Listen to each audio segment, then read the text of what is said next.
ল enforcing authority থেকে correctional home সব জায়গায় যে ধরনের অ্যানার্কি, ম্যাল প্র্যাকটিসেস এবং রক্ষকই ভক্ষক, nexus in between the controller and the guilty persons বা যারা অ্যাকিউজড, এই যে নেক্সাসের র্যাকেট আমরা ক্র্যাকডাউন অল স্পেয়ারে করছি, এটা আমরা কন্টিনিউ করব। আপনাদের কাছে আজকে আমরা কারেকশনাল হোম অর্থাৎ আমাদের যে সংশোধনাগারগুলি রয়েছে, যাকে পোশাক মানে এক কথায় জেল বলা হয়, যে দপ্তর এখন আপাতত আমার হাতে আছে। আমরা কালকে ইভিনিংয়ে প্রিজনারদের রিলেটিভের কাছ থেকে ইনপুট পেয়েছিলাম যে প্রেসিডেন্সি জেলে হিউজ মোবাইল ফোন ইউজ করা হচ্ছে, ইনক্লুডিং স্মার্টফোন, ছোট ফোন শুধু নয়। এবং এর সঙ্গে জেল কর্তৃপক্ষ, নটোরিয়াস ক্রিমিনাল, তাদের একটা বড় নেক্সাস হয়েছিল এবং আগের গভর্নমেন্টের যারা আগে সরকারে ছিলেন তাদের সাপোর্টও থাকতে পারে, আবার ক্যালাসনেসও থাকতে পারে। আমরা পাওয়ার সাথে সাথে আমাদের DG correctional home mister Ramesh Babu, Ramesh Babu IPS, তাকে থ্রু সিএস এবং এইচএস আমরা ব্রিফ করি। তিনি ডিজিপি এবং সিপি সাহায্য নেন। দেখা যায় অ্যালিগেশন কমপ্লিটলি ট্রু, সত্যি ঘটনা। এবং কলকাতা পুলিশের ডিসি সাউথের উপস্থিতিতে জেল পুলিশ, সিপি কলকাতা এবং DG fire, DG correctional home, তাদের জয়েন্ট এফোর্টসে অনারেবল এইচএস এবং সিএস এর ডাইরেক্ট সুপারভিশনে আমরা এখানে আপনারা দেখতে পাচ্ছেন এই মোবাইল ফোনগুলো কালকে সব রিকভারি করা হয় প্রেসিডেন্সি জেল থেকে। আমরা এটা আপনাদের পাবলিকলি আনতে চাইছি এই কারণে যে গোটা রাজ্যের অপরাধীরা জেলের মধ্যেও তাদের অপরাধী নেটওয়ার্ক চালিয়ে যাচ্ছেন with the help of the A section of the ruler. এবং আমাদের মনে হয়েছে এই প্র্যাকটিসটা একদিনের নয়, বছরের পর বছর। অন্যরা কেউ তো তুলতে পারেন, গতকাল তো বিজেপি সরকার। আপনারা বছরের পর বছর, বছরের পর বছর একদম নিচ থেকে উপর পর্যন্ত এত নেক্সাস এবং ইলিগাল অ্যাক্টিভিটিস করে রেখেছেন। এই সিস্টেমকে ক্র্যাকডাউন আমরা শুরু করেছি, আমাদের তো একটু সময় লাগবে। আমরা এটা করার মধ্য দিয়ে পশ্চিমবঙ্গের যত সংশোধনাগার আছে, জেল আছে, সেখানকার জেল কর্তৃপক্ষকে এবং আসামিদেরকে যারা সাপ্লাই করছেন এইসব ফোন বা ইত্যাদি, তাদেরকে কষান করতে চাই যে এই জিনিস আজকে এই মুহূর্ত থেকে 2 PM থেকে পশ্চিমবঙ্গে বন্ধ। দমদম সেন্ট্রাল জেল থেকে বহরমপুর সেন্ট্রাল জেল, এরকম একাধিক জায়গায় এই ধরনের অভিযোগ আছে। আমরা বলে দিলাম এটা শেষ। এবং এই মোবাইলগুলো উদ্ধার করে ওই আসামিদের জেলের যে গাইডলাইন আছে মেনে, বা সুপ্রিম কোর্টের যে গাইডলাইন আছে তাকে মেনে, তাদেরকে আলাদা সেলে সরানো থেকে শুরু করে এ প্রক্রিয়া তো ইতিমধ্যে হয়েছে। সন্দেশখালীর কুখ্যাত ক্রিমিনাল শাহজাহান সহ যারা জেলে বসে এখনো নেটওয়ার্ক চালাচ্ছেন, তাদের বিরুদ্ধেও কারা কর্তৃপক্ষকে with the help of Kolkata police এবং রাজ্য পুলিশ অবিলম্বে ব্যবস্থা নেওয়ার জন্য নির্দেশ জারি করা হচ্ছে। আপনারা তিলজলার ইল্লিগ্যাল বিল্ডিং এবং ইল্লিগ্যাল ওয়ার্কশপের ঘটনা দেখেছেন। সেখানে শুধুমাত্র 21% গ্রেপ্তার করা নয়, ইল্লিগাল বিল্ডিংকে ডিমোলিশ করা নয়, আমরা ওসি ফায়ারকেও ওখানে সাসপেন্ড করেছি। আজকে আমরা এই প্রেসিডেন্সি জেলের ঘটনায় দুজনকে সাসপেন্ড করছি। একজন mister N Kujur, superintendent of presidency correctional home, আরেকজন দীপ্ত ঘোড়াই, chief controller of presidency correctional home. শুধুমাত্র এটা উদ্ধার করে ওদের আইসোলেশন সেলে পাঠানো নয়, যাদের উপর দায়িত্ব দেওয়া আছে তাদেরকে বিরুদ্ধে প্রশাসনিক এবং ডিপার্টমেন্টাল লফুল অ্যাকশন যেটা আমরা নিতে পারি, সেই অ্যাকশনটা দিয়ে আমরা গোটা রাজ্যের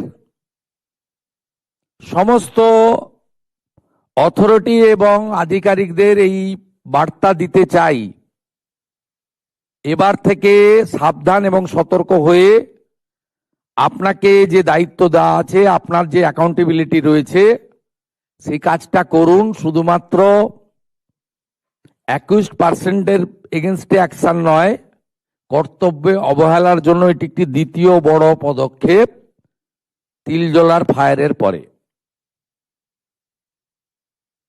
আপনারা এটা দেখতে পারেন এখানে। আমি কে ব্রিফ করে দেবেন কতগুলো mobile? HS madam brief please. N Ramesh babu please brief করে দিন। Thank you sir. গতকাল সন্ধ্যে আমরা কলকাতা পুলিশ আর গাইডেন্স অফ সিএসএইচএস ডিজি ওনাদের হেল্প নিয়ে করেছে। তো আমরা আগে থেকে কিছু না জানিয়ে we made a surprise visit into the jail without informing anyone of the presidency jail, and then we made a team of 10 teams আমরা ফর্ম করেছিলাম with Calcutta police jail officials, and সন্ধ্যে আমরা 4 ঘন্টা রেড করলাম within the presidency jail। এই করে বিভিন্ন জায়গা থেকে যেখানে আমরা ভাবতে পারবো না ওখানে রাখবে মোবাইল, ও জায়গাগুলো থেকে আমরা উদ্ধার করতে পেরেছে। এটা আমাদের একটা I opener. And total of 23 mobiles have been recovered. এরপরে আমরা 23 হ্যাজ বিন রিকভার্ড। 23 তো এরপর অ্যাজ পার দি ল আমরা কেস করবো। এটা কেস করে কিভাবে আসলো, কোথা থেকে আসলো, কার সঙ্গে কথা হলো, এগুলো further investigation will be carried on. Thank you sir. আমি এইচএস কে বলবো কেসটা সিআইডি কে ট্রান্সফার করে দিতে। ওই সিমগুলো কাদের নামে আছে, কি করে ঢুকলো, এটার যে রুটটাকে ডিসক্লোজ করতে হবে, তাহলে এটা বন্ধ হবে।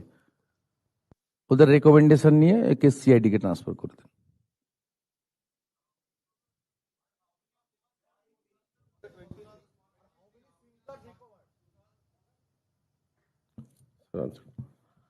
যা ফ্যাক্ট পেয়েছেন সিজার লিস্টে তাই বলে দেন।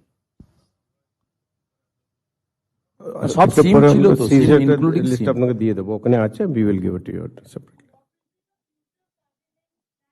ওটা আমাদের গভর্নমেন্টের পলিসি, ওরা ইমপ্লিমেন্ট করবে, ওটা উনি বলবেন না। উনি যা সিজার করেছেন অপারেশনাল ফ্যাক্টটা আপনাদের জানিয়েছেন, number of mobile phone with seems, বাকি ইন ডিটেলস হবে। আর আমাদের গভর্নমেন্ট থেকে দুটো আলাদা মেজার আমরা নিলাম।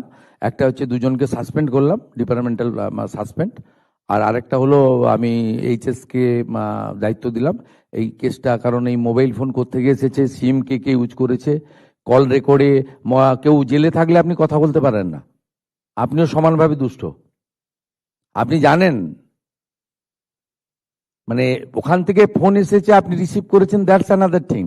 আপনি এই নাম্বারে ফোন করে ওর সঙ্গে কথা বলেছেন, ইউ আর অলসো অ্যাকিউজড। এরাও কিন্তু সিআইডির হেফাজতে যাবে।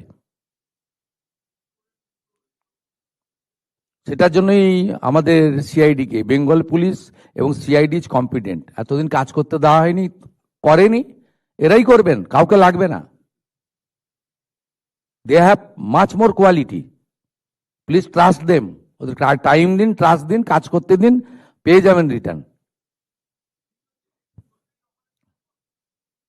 জেলের ভিতরে কি মোবাইল ফোন থাকা উচিত? আপনাকে আমি প্রশ্ন করছি, উত্তর দিন। তার জেলের মধ্যে মোবাইল ফোন কি ইউজ করার পারমিশন রয়েছে? একেবারেই নয়। প্রত্যেকটা জেলে ল্যান্ড ফোন রয়েছে, বাড়ির সঙ্গে কথা বলতে পারে। সুপ্রিম কোর্টের নির্দিষ্ট গাইডলাইন রয়েছে প্রিজনাররা কি কি বেনিফিট পান। ওই জন্য প্রিজন বলা হয় না, কারেকশনাল হোম বলা হয়, সংশোধনাগার। সুপ্রিম কোর্টের যে গাইডলাইন আছে ফুললি 100% ইমপ্লিমেন্ট হবে, হচ্ছে। আপনাকে আমি প্রশ্ন করতে চাই, সেখানে মোবাইল ফোন কি ইউজ করা যায়? একেবারেই নয়। তাহলে এটা তো সিম্বলিক। আমরা ইনপুট পেয়েছি, ইভিনিং এ অ্যাকশন হয়েছে, 4 ঘন্টার অপারেশন হয়েছে, কয়েক ঘন্টার মধ্যে আমরা আপনাদের সামনে নিয়ে এসেছি।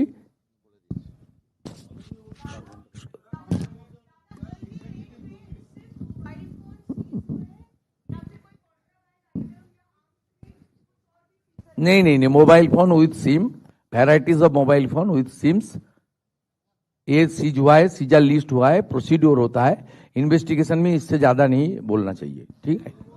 ये देखिए न्यू गवर्नमेंट आया है, ये क्रैकडाउन मेथड्स है, इसलिए हम पब्लिकली किया। हर रोज इसमें पत्रकार सम्मेलन नहीं होगा। It's a one message. ये हमारी काम था, सरकार की काम था, करेक्शनल होम की काम था, पुलिस का काम था। ये नेक्सस था प्रेसिडेंशियल जेल का, जो हम लोग जो कस्टोडियन है उसका साथ नेक्सस था। एक से जो मानी होता हो सकता है, पॉलिटिकली प्रेशर दिदेन गवर्नमेंट का हो सकता है, कोई पावरफुल आदमी हो सकता है इनके अंदर, लेकिन इसको हम लोग नया सरकार का नया एक क्रैकडाउन मेथड इसलिए खुलासा किया। बंद कर दीजिए सब, ये सब काम बंद कीजिए, नहीं तो जो जो लोग बाहर से इस नंबर में फोन किया जेल के अंदर, उनको भी जेल के अंदर जाना पड़ेगा,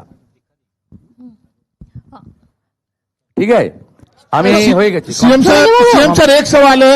सीएम की घटना पे एक सवाल है sir. No no no, please sit down. শুভেন্দুবাবু, আমি আরেকটা বিষয় একটা আপনাদের প্রশ্ন। সামনে ঘোষণা করছি, প্লিজ লিসেন।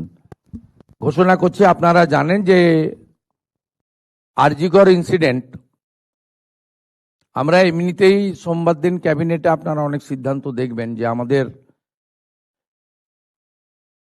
চার্জশিট ডিক্লারেশন এবং ম্যানিফেস্টোতে অনেকগুলো বিষয় বলা রয়েছে, অ্যাট্রোসিটি এগেনস্ট ওমেন, আমাদের ইনস্টিটিউশনাল করাপশন, ওগুলো আমরা পরে পরে বলবো। ক্যাবিনেটের অ্যাপ্রুভাল নিয়ে, প্রপার অথরিটির অ্যাপ্রুভাল নিয়ে আমরা আপনাদেরকে নিশ্চয়ই জানাবো।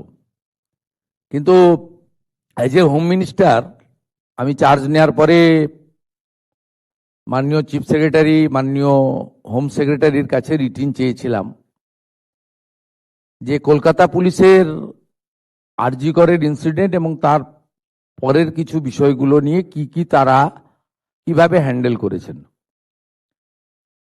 Under the leadership of the chief secretary along with home secretary, তারা একটা ফ্যাক্ট ফাইন্ডিং এর কাজ করেছেন গত কয়েকদিন ধরে। সেইটা দেখার পরে ইনিশিয়ালি আজকে আমরা একটা অ্যাডমিনিস্ট্রেটিভ অ্যাকশন নিলাম, এজ এ হোম মিনিস্টার আমি ডিক্লেয়ার করছি। সেটা হচ্ছে ওই সময় যে ইনসিডেন্ট ঘটেছিল তাকে মিসহ্যান্ডেলিং করা, প্রপারলি এফআইআর ইনভেস্টিগেশন ইনিশিয়ালি যে পার্টটা পুলিশের করা উচিত ছিল অ্যাজ এ ডিসিপ্লিন অর্গানাইজেশন, সেই বিষয়গুলো দেখা। আমরা কিন্তু মূল ইনভেস্টিগেশন পার্টে যাচ্ছি না, কারণ ওটা সিবিআই করছে এবং কোর্টে পেন্ডিং রয়েছে। আমরা শুধুমাত্র আমাদের সরকারের যে লোকরা ছিল, specially the senior police officers, দিদেন কলকাতা পুলিশের যারা ছিলেন সিপি এবং ইনক্লুডিং অল, এবং সবচেয়ে বড় অভিযোগ যেটা ইনিশিয়ালি আমাদের কাছে থ্রু মিডিয়া অনেকবারই এসেছে ভিকটিমের মাদারের পক্ষ থেকে, যে দুজন police officer on behalf of the state government টাকা দিতে চেয়েছিলেন। এটা তদন্ত করতে হবে যে অ্যালিগেশন কতটা, কিন্তু ইনিশিয়ালি আমরা মনে করি এই তদন্তগুলো করতে গেলে যাদের বিরুদ্ধে অভিযোগ পুলিশ আধিকারিক তাদেরকে সাসপেনশনে রেখে তদন্ত করা উচিত, নইলে তদন্ত কখনো ট্রান্সপারেন্ট হতে পারে না। আমরা কিন্তু আবারও বলি, সিবিআইর পার্টটা আমরা ঢুকছি না। খুব ব্রুটাল রেপ অ্যান্ড কিলিং ওসব ওই পার্টটাতে আমরা ঢুকছি না। হাইকোর্ট সুপ্রিম কোর্টের অনেকগুলো গাইডলাইন আছে, ওই পার্টে ঢুকছি না। আমরা শুধু সিচুয়েশনটাকে মিসহ্যান্ডেলিং করা, offer financial one type of bribe on behalf of the কার পক্ষে নিয়েছেন ওনারা, যখন ইন্টারনাল ফ্যাক্ট ফাইন্ডিং হবে, ডিপার্টমেন্টাল ইনকোয়ারি হবে, তখন ওনাদের যাদের বিরুদ্ধে আমরা আজকে অ্যাকশন নিচ্ছি তার বক্তব্য নেব, এবং ভিকটিম ফ্যামিলি যদি চান তাদের বাড়িতে গিয়েও আমাদের অফিসাররা নিয়ে আসবে, এবং তার পারিপার্শ্বিক যা আছে, phone call record, WhatsApp chat, এগুলো আমরা পরে পরে বের করব। তখনকার যারা অফিসাররা ছিলেন তাদের সঙ্গে কাদের কাদের কথা হয়েছে, কোনো মন্ত্রী মুখ্যমন্ত্রী দিদেন টাইমে তাদের কোনো ইনস্ট্রাকশন ছিল কিনা, এগুলো আমরা সব বের করব। কারণ ওদের যে অফিসিয়াল এবং পার্সোনাল, সেটা আপনার ইনভেস্টিগেশনের পার্ট। কিন্তু আমরা ওই মিসহ্যান্ডেলিং আর পরিবারকে বেআইনিভাবে অর্থ অফার করা, আর একজন ডিসি তার প্রেস কনফারেন্সের অ্যাটিটিউড এবং language in front of media, এটা আমাদের রাজ্যের ক্ষেত্রে খুব একটা সুখকর ছিল না। এই সব কিছু দেখে, কারণ ইটস এ ডিসিপ্লিন ডিপার্টমেন্ট, উনি spokesperson of the Kolkata police ছিলেন না অফিসিয়ালি, আমরা এখান থেকে তথ্য নিয়েছি। উনি spokesperson of the secretariat, PD, police ডিপার্টমেন্টের স্পোক্সপারসন বা হোম ডিপার্টমেন্টের স্পোক্সপারসন ছিলেন না। উনাকে পার্টিকুলার আরজিকর ইস্যুতে সাংবাদিকদের সামনে কথা বলার জন্য কোনো কাগজে কেউ দায়িত্ব দেয়নি।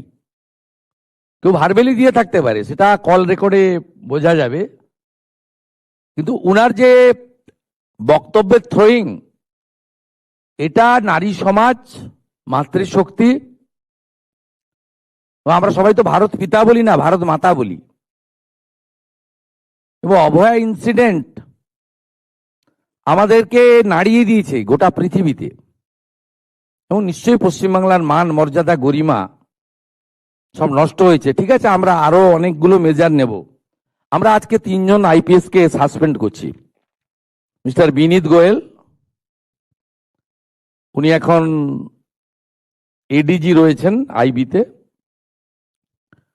আর আরো 2 জন আইপিএস, শ্রীমতী ইন্দিরা মুখার্জি এবং শ্রী অভিষেক গুপ্তা, এই 3 জনকে আমরা আজকে সাসপেন্ড করলাম। এবং এইচএস এর গাইডেন্সে, সিএস এর গাইডেন্সে HS as per the rules যা আছে, ক্যাডার রুল, সেটা মেনে ডিপার্টমেন্টাল ইনকোয়ারি এবং প্রসিডিংস স্টার্ট করবেন, এবং within stipulated time to time সেই রিপোর্ট আসবে। যেটা প্রেসকে বলবো, যেটা ডিপার্টমেন্টাল অ্যাকশন নেওয়ার আমরা নেব, এবং যেটা আমাদের যেহেতু ইউনিয়ন ক্যাডার, যেটা আমাদের ইউনিয়ন ক্যাডার, ওনার যে কন্ট্রোলিং অথরিটি, সেখানে জানানোর আমরা জানাবো, সেটা তার প্রসিডিওর বলা আছে ক্যাডার রুলে। কিন্তু ইনিশিয়ালি আমরাই 3 জনকে সাসপেন্ড করলাম due to mishandling and offering bribe to the victim family and organized press conference without the permission from the appropriate authority. Mr. Binit Goel, Srimati Indira Mukherjee, Sri Abhishek Gupta. Thank you. না আর কিছু